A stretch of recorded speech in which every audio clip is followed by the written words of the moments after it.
Assalamu alaikum. Today the topic of our discussion is intraocular fluid system or the fluid system of the eye. The fluid in the eye is divided into two main portions. One is called the aqueous humor and the other is called the vitreous humor. उनमें से एक कौन सा है? Aqueous humour और दूसरा है vitreous humour. Let me tell the exact location of these two fluids with the help of diagram. Suppose ये है हमारी beautiful eye. This is sclera and this is cornea. ये है हमारा iris.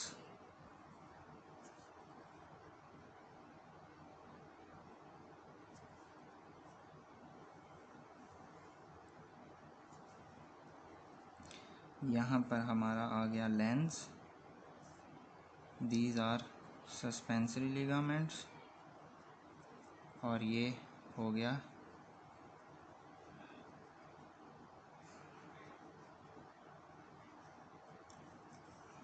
रेटिना. सो ये जो आउटर लेयर है ये वाली, ये स्क्लेरा है, ये कोराइड, और ये जो इनर लेयर है ये बेसिकली रेटिना है और ये cornea. This is our lens. अब इनमें से एक्वस ह्यूमर किस जगह पर प्रेजेंट होता है और विट्रस ह्यूमर किस जगह पर प्रेजेंट होता है? ये जो लेंस है और सस्पेंसरी लिगामेंट्स और ये वाली कौन सी जगह है? ये वाली लेयर है रेटिना. इस लेंस और सस्पेंसरी लिगामेंट्स और रेटिना के बीच में यहाँ पर ये इस जगह पर एक फ्लूइड प्रेजेंट होता है. इसको हम नाम देते हैं विट्रस ह्यूमर. सो अगर आपसे कोई पूछता है कि विट्रस ह्यूमर जो है वो कहाँ पर प्रेजेंट होता है, तो आपने कहना है कि it is present in the area behind the lens and the suspensory ligaments and in front of the retina. ये वाला जो फ्लूइड है इसको हम नाम देते हैं विट्रस ह्यूमर या विट्रस बॉडी भी इसको समटाइम्स कहते हैं. और दूसरा जो है aqueous humour, it is present in front of the lens and behind the cornea. ये कॉर्निया है और ये हमारा लेंस है. इसके बीच में इस जगह पर जो फ्लूइड प्रेजेंट होता है इन सारी जगह पर, इसको हम नाम देते हैं एक्वस ह्यूमर. इसको क्या नाम देते हैं? Aqueous humour. So basically I के अंदर जो फ्लूइड प्रेजेंट होता है उसको हमने दो पोर्शंस में डिवाइड कर दी है. एक को हमने एक्वस ह्यूमर कहा है और एक विट्रस ह्यूमर कहा है. अगर कोई एक्वस ह्यूमर की लोकेशन पूछता है तो आपने कहना है कि it is present in front of the lens and behind the cornea.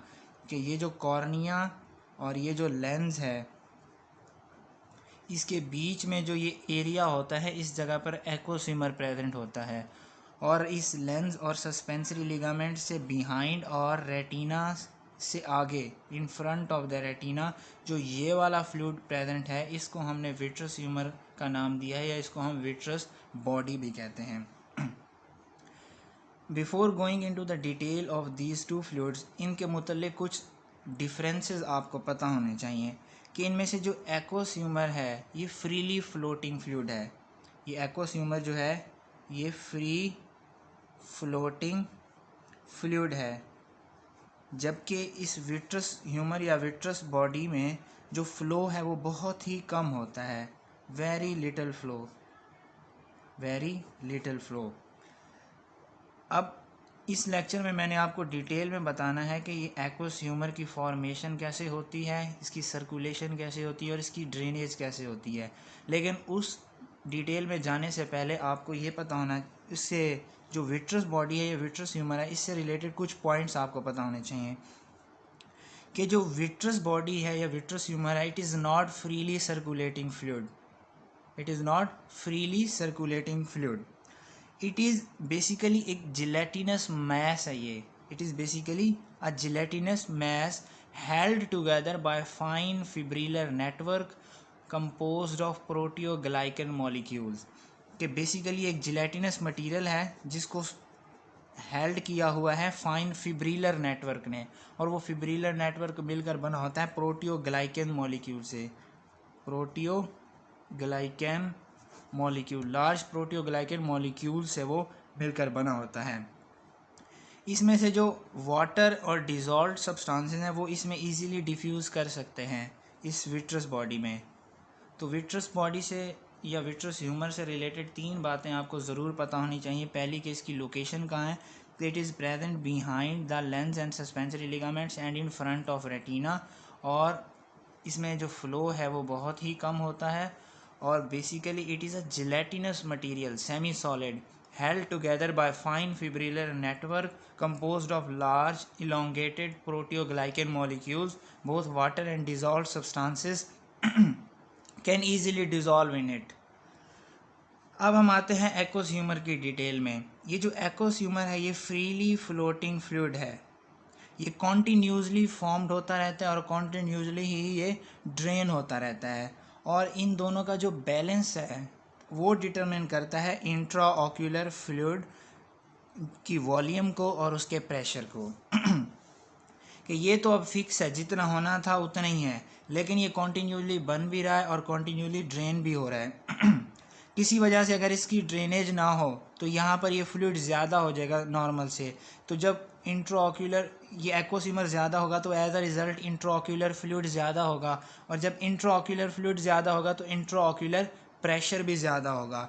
So basically intraocular fluid की वॉल्यूम और प्रेशर को जो चीज़ कंट्रोल कर रही है वो एक्वस ह्यूमर है, because it is continuously formed and drain. अब मैं आपको बताता हूँ कि इसकी फॉर्मेशन कैसे होती है, एक्वस ह्यूमर की फॉर्मेशन कैसे होती है। Before going into the detail of formation of aqueous humour, सबसे पहले आपको पता होना चाहिए कि एक्वस ह्यूमर की फॉर्मेशन होती कहाँ पर है, कि कौन सा आई के अंदर ऐसा स्ट्रक्चर है जिसके अंदर एक्वस ह्यूमर की फॉर्मेशन होती है। अगर मैं आई का बेसिक स्ट्रक्चर ड्रा करूं,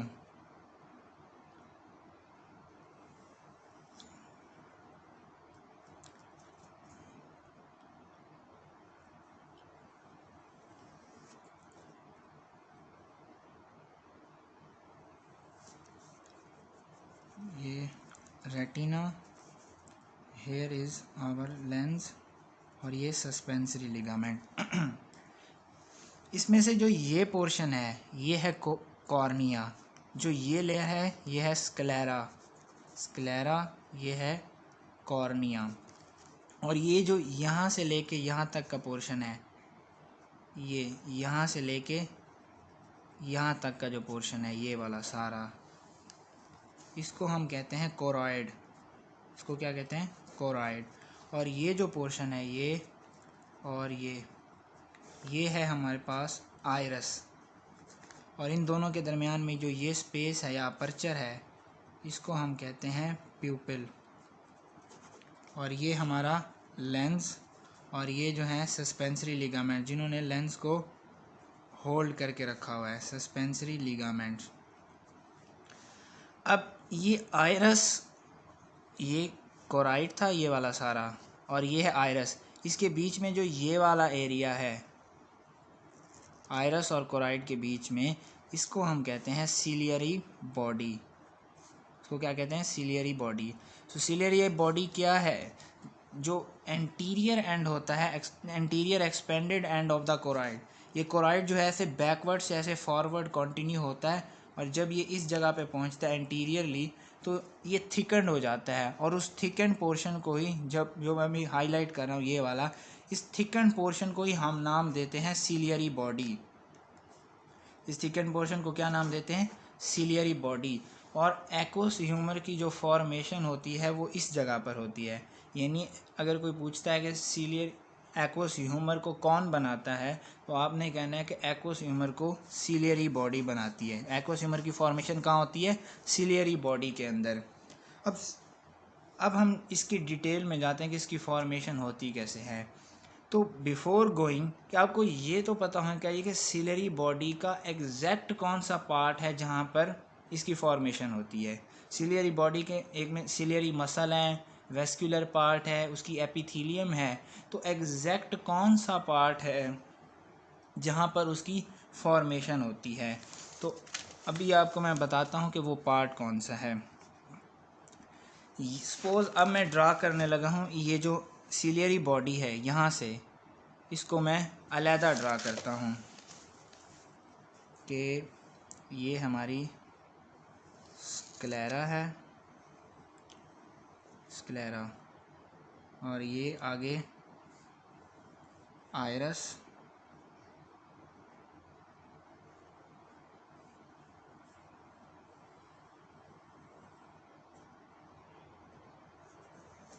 ये अब मैंने ड्रा कर दिया है अलहदा। ये जो पोर्शन है जिसको मैंने अब लाइनें लगा दी हैं, ये है हमारा आयरस और ये है हमारी सिलियरी बॉडी। अब सिलियरी बॉडी का जो ये, जैसे ही हम उससे पीछे की तरफ मूव करते रहते हैं तो वो पार्ट फ्लैट हो जाता है और वो कोराइड बन जाता है आगे। लेकिन कोराइड से अगर हम आगे की तरफ आएँ तो ये जो पार्ट है ये थिकन्ड होता है, एक्सपेंडेड, इसलिए इसको हमने नाम दिया सिलियरी बॉडी। अब सिलियरी बॉडी में जो सबसे आउटसाइड पे होता है वो हमारे पास मसल होते हैं, स्मूथ मसल, लॉन्गिट्यूडनल भी, सर्कुलर भी, सर्कुलर फाइबर्स होते हैं, ये स्मूथ मसल। और उससे थोड़ा सा अगर हम इस डायरेक्शन में आ जाएं तो एक दूसरा पार्ट होता है वेस्कुलर, वेसल मौजूद होती हैं, ये वेसल मौजूद हैं।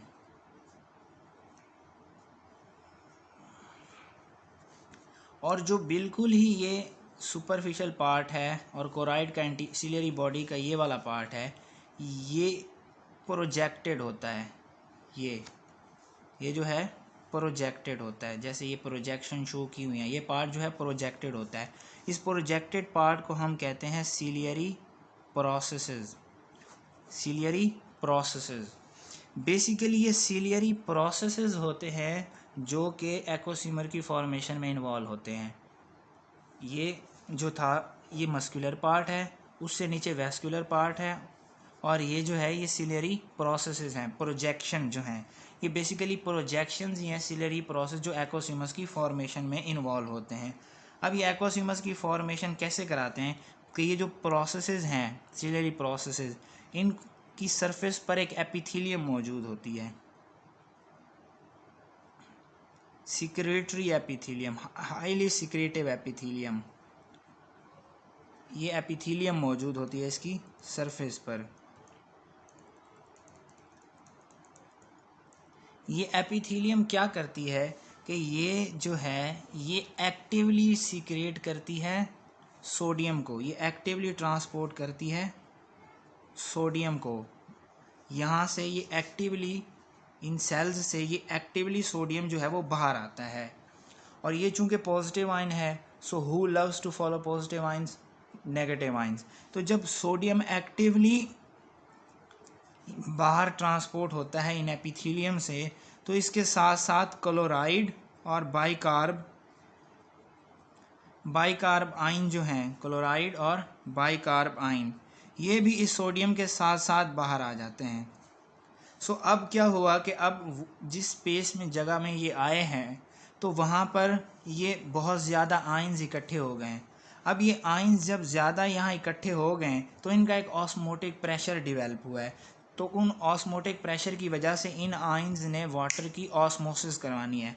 तो वो वाटर की ऑस्मोसिस कहाँ से होगी कि जैसे मैंने बताया कि ये सिलियरी प्रोसेसेस पर उनकी जो सरफेस है उसको एपिथीलियम ने कवर किया हुआ है। उन एपिथीलियम से नीचे जो ये पार्ट है, ये कौन सा पार्ट मैंने बताया, वेस्कुलर पार्ट, यहाँ पर वेसल्स मौजूद हैं। जब इस एरिया में आयन्स ज़्यादा हो गए तो उनके ऑस्मोटिक इफ़ेक्ट की वजह से इन वेसल्स में से जो वाटर है वो भी निकल के यहाँ बाहर आ जाता है, वो भी निकल के यहाँ बाहर आ गया। सो अब जो है एज अ रिज़ल्ट क्या फॉर्म हो गया कि इन आयन्स और वाटर से मिलके एक्वस ह्यूमर क्या बन गया, एक्वस ह्यूमर। लेकिन इसके साथ साथ इन जगह से, इन वेसल से कुछ और भी सब्सटेंसेस जो हैं वो या एक्टिवली ट्रांसपोर्ट होते हैं इधर, या फैसिलिटेटेड डिफ्यूजन के थ्रू यहाँ ट्रांसपोर्ट होते हैं, जैसा कि अमाइनो एसिड, एस्कॉर्बिक एसिड और ग्लूकोज, एस्कॉर्बिक एसिड और ग्लूकोज, ये सारी चीज़ों का जो मिक्सचर है उसको हम नाम देते हैं एक्वस ह्यूमर का। तो हुआ क्या कि बेसिकली जो एक्वस ह्यूमर है इसकी फॉर्मेशन होती है by the ciliary processes of the ciliary body. अब what are ciliary processes? These are the basically projections from the ciliary body. इन प्रोजेक्शंस की सरफेस को कवर किया होता है सिक्रेटरी एपिथेलियम ने, और उससे just behind vascular area present होता है। तो जब कभी एक्वस ह्यूमस की फॉर्मेशन होनी है, चूँकि कॉन्टीन्यूसली ये फॉर्म्ड हो रहा है, तो कॉन्टीन्यूसली ये जो सारा मैकेनिज़्म है ये हो रहा है। तो जब इसकी फॉर्मेशन होनी है तो सबसे पहले ये एपिथेलियम एक्टिवली ट्रांसपोर्ट करती है सोडियम को। जब सोडियम एक्टिवली यहाँ ट्रांसपोर्ट हो रहा है तो वो चूँकि पॉजिटिव आयन है, तो इस पॉजिटिव आयन के अफेक्ट की वजह से, अट्रैक्शन की वजह से, ये क्लोराइड और बाइकार्ब आयन जो है ये भी उसके साथ साथ निकल के इस जगह पे आ जाते हैं। और जब ये आयंस यहाँ इकट्ठे हो जाते हैं तो इनके ऑस्मोटिक इफेक्ट की वजह से इस एपिथेलियम के नीचे जो वेस्क्यूलर एरिया है उस वेस्क्यूलर एरिया से वाटर निकल के भी यहाँ आ जाता है। और इसके साथ साथ कुछ और इम्पॉर्टेंट न्यूट्रिएंट्स हैं, जैसा कि अमाइनो एसिड हो गया, एस्कॉर्बिक एसिड हो गया, ग्लूकोज हो गया, ये भी फैसिलिटेटेड डिफ्यूजन या एक्टिव ट्रांसपोर्ट के थ्रू इस स्पेस में आ जाते हैं, इस जगह पे आ जाते हैं। और एज अ रिज़ल्ट इन सब चीज़ों का जो मिक्सचर है उसको हम नाम देते हैं एक्वस ह्यूमर का। सो अब हमारे पास जो एक्वस ह्यूमर्स की फॉर्मेशन है वो हो गई है। तो एक्वस ह्यूमर्स की फॉर्मेशन होती कितनी है? आई के अंदर ये कॉन्टीन्यूसली बन रहा है at the rate of 2 to 3 microlitre, 2 to 3 microlitres each minute. हर मिनट के अंदर 2 से 3 माइक्रोलीटर एक्वस ह्यूमर आई के अंदर बन रहा है। लेकिन आई के अंदर जो एक वक्त में एक्वस ह्यूमर प्रेजेंट होता है वो 0.3 ml है। तो ये जो है कॉन्टीन्यूसली फॉर्म्ड हो रहा है, कॉन्टीन्यूसली ड्रेन्ड हो रहा है, और इनकी फॉर्मेशन और ड्रेनेज का जो बैलेंस है वो बेसिकली डिसाइड कर रहा है इस एक्वस ह्यूमर की वॉल्यूम को और as a result intraocular pressure को। तो एक्वस ह्यूमर्स की फॉर्मेशन हो गई। अब मैं आपको बताता हूँ कि इसकी सर्कुलेशन कैसे होती है और फिर आगे ये ड्रेन कहाँ पर होता है।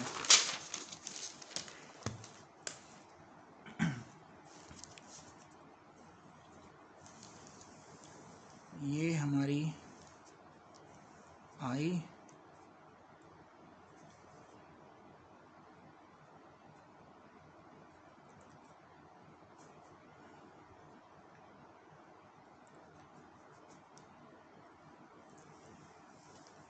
कॉर्निया,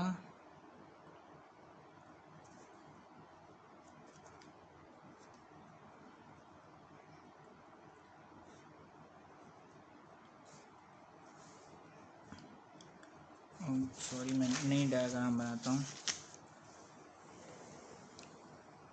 कि ये हमारी आई है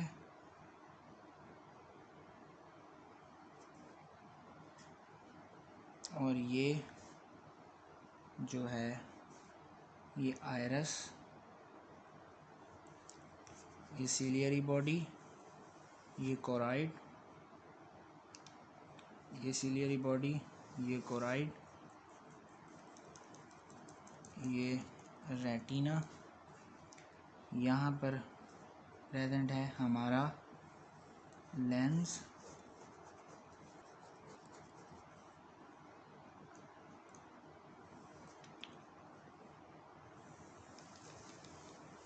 इसको डबल थोड़ा मोटा करके दिखा देता हूँ।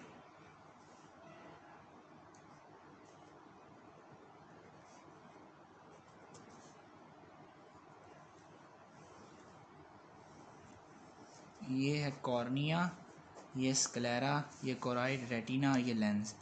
अब मैंने आपको बताया है कि जो इसकी फॉर्मेशन होती है वो कहाँ होती है? सीलियरी बॉडी में, इस जगह पर। इस जगह पर जब इसकी फॉर्मेशन हो जाती है तो यहाँ से ये आता है इस स्पेस में, पोस्टीरियर चैम्बर ऑफ आई में।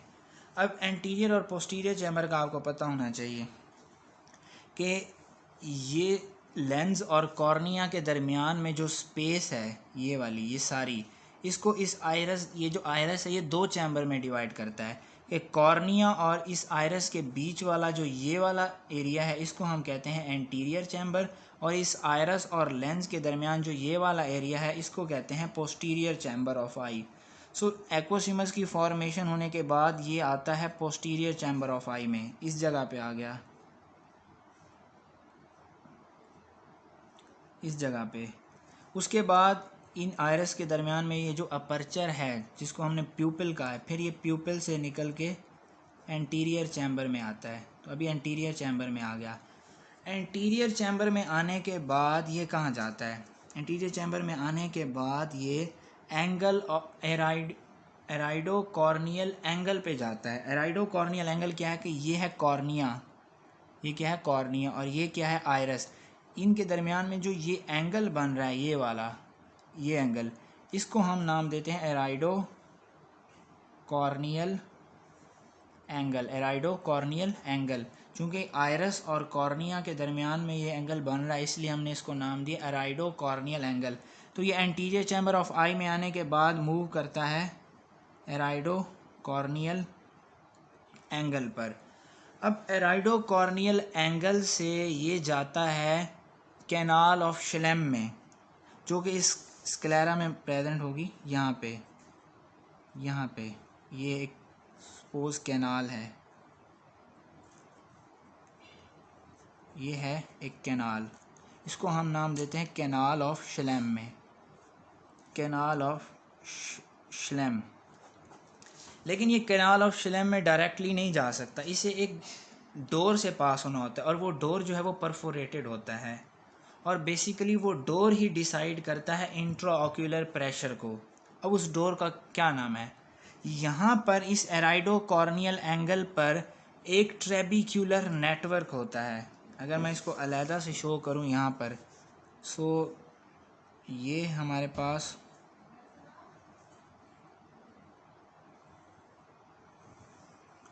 हो गई कैनाल ऑफ श्लेम, और ये कौन सा एंगल हो गया? ये आयरस और ये कॉर्निया। तो ये वाला एंगल कौन सा हो गया? एराइडो कॉर्नियल एंगल। इस एराइडो कॉर्नियल एंगल पे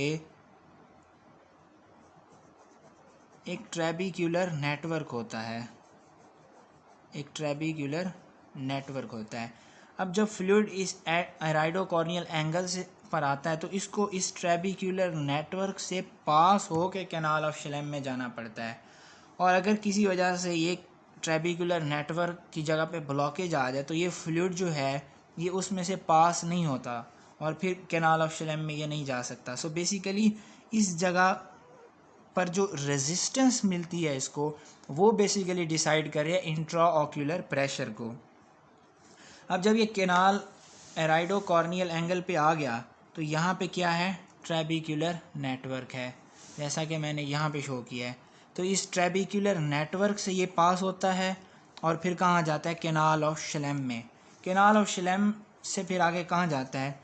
ये आईज है, और आई के अंदर जो भी चीज़ हो उसको इंट्रा ऑक्यूलर कहेंगे क्योंकि वो आई के अंदर है, और जो उससे बाहर हो वो एक्स्ट्रा ऑक्यूलर। यहाँ कुछ वेन्स होती हैं, extra ocular veins, extra ocular when.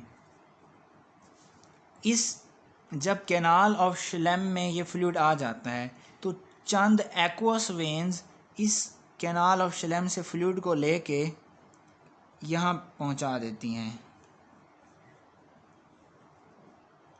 Extra ocular when में, और इन वेन्स को हम क्या नाम देते हैं? Aqueous veins. इन वेन्स को क्या नाम देते हैं? और एक्वस वेन। ये कैनाल ऑफ श्लेम से फ्लूइड को लेके कहाँ ड्रेन कर देती हैं? एक्स्ट्रा ऑक्यूलर वेन में। सो ये उसकी ड्रेनेज हो गई। फॉर्मेशन मैंने आपको बताई कि एक्टिवली सोडियम आता है, उसके साथ साथ क्लोराइड और बाइकार्ब आएंगे। जब वो आएंगे तो उसके नीचे जो वेस्कुलर एरिया है वहाँ से वाटर आएगा, और कुछ साथ में न्यूट्रिएंट्स जो हैं जैसा कि ग्लूकोज हो गया, अमाइनो एसिड हो गया और एस्कॉर्बिक एसिड हो गया, ये एक्टिव ट्रांसपोर्ट के थ्रू आएंगे या फैसिलिटेटेड डिफ्यूजन के थ्रू आएंगे। जब ये सारी चीज़ें मिल जाएंगी तो एक्वस ह्यूमर फॉर्मेशन हो जाएगी। उस मिक्सचर को हम एक्वस ह्यूमर कहेंगे, और एक्वस ह्यूमर जब फॉर्म हो जाता है तो ये सबसे पहले कहाँ आता है? पोस्टीरियर चैम्बर ऑफ आई में, जो कि लेंस और आयरस के बिटवीन है। फिर ये प्यूपिल से पास होकर एंटीरियर चैम्बर ऑफ आई में आता है। एंटीरियर चैम्बर ऑफ आई में आने के बाद फिर ये कहाँ पे पहुँचता है, एराइडो कॉर्नियल एंगल पे। एराइडो कॉर्नियल एंगल पे यहाँ एक डोर लाइक है, जैसा कि छन्नी होती है एक तरह की, जिसमें परफोरेशंस होते हैं, छोटे छोटे माइक्रो इसमें ओपनिंग्स हैं, 2 to 3 माइक्रोमीटर की ओपनिंग्स हैं इस ट्रेबिकुलर नेटवर्क में। उन ओपनिंग्स में से पास होता है। और जब एक स्पीड से कोई चीज़ आ रही हो, सामने छन्नी हो, तो छोटे छोटे उसको सुराखों में से पास होना पड़े तो उसकी स्पीड कम हो जाती है, उसको वहाँ एक रेजिस्टेंस मिलती है। तो इस ट्रेबिकुलर नेटवर्क के लेवल पर इस एक्वस ह्यूमर की फ़्लो को एक रेजिस्टेंस मिलती है, और वही रेजिस्टेंस जो है वो इंट्राऑक्यूलर प्रेशर को डिटरमिन करती है। अगर रेजिस्टेंस ज़्यादा है तो ड्रेनेज आगे कम होगी, यहीं पे ज़्यादा रहेगा। जब यहाँ पे ज़्यादा रहेगा तो प्रेशर ज़्यादा होगा। रेजिस्टेंस कम है तो ड्रेनेज ज़्यादा होगी, और जब ड्रेनेज ज़्यादा होगी यहाँ पे कम रहेगा तो प्रेशर ऑटोमेटिकली कम होगा। सो बेसिकली ये वो लेवल है जो इस इंट्राऑक्यूलर प्रेशर को डिसाइड कर रहा है। ट्रेबिकुलर नेटवर्क से पास होने के बाद कहाँ आती हैं, कैनाल ऑफ शलैम में। कैनाल ऑफ शलैम से फिर एक्वस वेन्स जो हैं वो उसको लेके कहाँ ड्रेन कर देती हैं, एक्स्ट्रा ऑक्यूलर वेन में। सो ये उसकी ड्रेनेज थी। अब इसका फंक्शन क्या है कि इंट्राऑक्यूलर प्रेशर, ये जो फ्लूइड है ये आई के अंदर क्यों प्रेजेंट है, कि ये यहाँ पर जो है ये विट्रस बॉडी प्रेजेंट है और ये आगे एक्वस ह्यूमर प्रेजेंट है। ये क्यों प्रेजेंट है, इसका फंक्शन क्या है। अब ये चूँकि फ्लूइड है तो इसका एक प्रेशर होता है, और वो प्रेशर क्या करता है, इस आई को एक्सटेंडेड रखता है। फॉर एग्जांपल अगर प्रेशर ना होता तो ये रेटिना यूँ आगे पिचका हुआ हो सकता था, तो इस प्रेशर की वजह पे वो अपनी अपनी जगह पे एक्सटेंडेड हैं। सो intra ocular fluid keeps the eye contents, keep the eyeball, keep the walls of the eyeball extended, ताकि उसके जो ऑप्टिकल फंक्शंस है वो प्रॉपरली परफॉर्म कर सके वो। और ये जो एक्वस ह्यूमर है ये लेंस और कॉर्निया को नरिशमेंट भी प्रोवाइड करता है, लेंस और कॉर्निया को नरिशमेंट भी प्रोवाइड करता है। अब इस इंट्रा ऑक्यूलर फ्लूइड की का प्रेशर कितना होता है और उसकी रेगुलेशन कैसे होती है। जो इंट्रा ऑक्यूलर फ्लूइड है इसका प्रेशर होता है एवरेज 15 मिलीमीटर Hg और रेंज होती है 12 to 20 मिलीमीटर Hg, यानी इस रेंज के अंदर नॉर्मली रहता है। और इस रेंज से अगर ज़्यादा हो जाए तो एक डिजीज़, ग्रुप ऑफ डिजीज़ है which is the most common cause of blindness, glaucoma. तो रिजल्टिंगली पेशेंट को ग्लोकोमा हो जाता है, यानी इंट्राऑक्यूलर प्रेशर बढ़ जाता है। इस रेंज के अंदर नॉर्मली उसको रहना चाहिए 12 to 20 मिलीमीटर Hg, और उसका एवरेज कितना है 15 मिलीमीटर Hg। अब इसकी रेगुलेशन कैसे होती है, जैसा कि मैंने आपको बताया कि रेगुलेटरी जो पॉइंट है वो है ट्रेबिकुलर नेटवर्क पे। ट्रेबिकुलर नेटवर्क पे जितनी रेजिस्टेंस इसको मिलेगी वो रेगुलेट करती है। तो बेसिकली इसका रेगुलेटरी कंट्रोल किसके पास है, वो है ट्रेबिकुलर नेटवर्क के पास। ट्रेबिकुलर नेटवर्क के पास कि जितनी रेजिस्टेंस ज़्यादा होगी उतना ही फ्लूइड आगे कम जाएगा, वहाँ ज़्यादा रहेगा तो प्रेशर बढ़ जाएगा। रेजिस्टेंस कम होगी तो आगे ज़्यादा जाएगा, वहाँ कम रहेगा तो प्रेशर कम हो जाएगा। सो बेसिकली इसको कंट्रोल करने वाली चीज़ है resistance offered by the trabecular network. अब सपोज कोई ऐसा इन्फेक्शन होता है आई का, मैं अगर अब क्लियर एक डायग्राम आपको लास्ट में बना के दिखाऊं, कॉर्निया,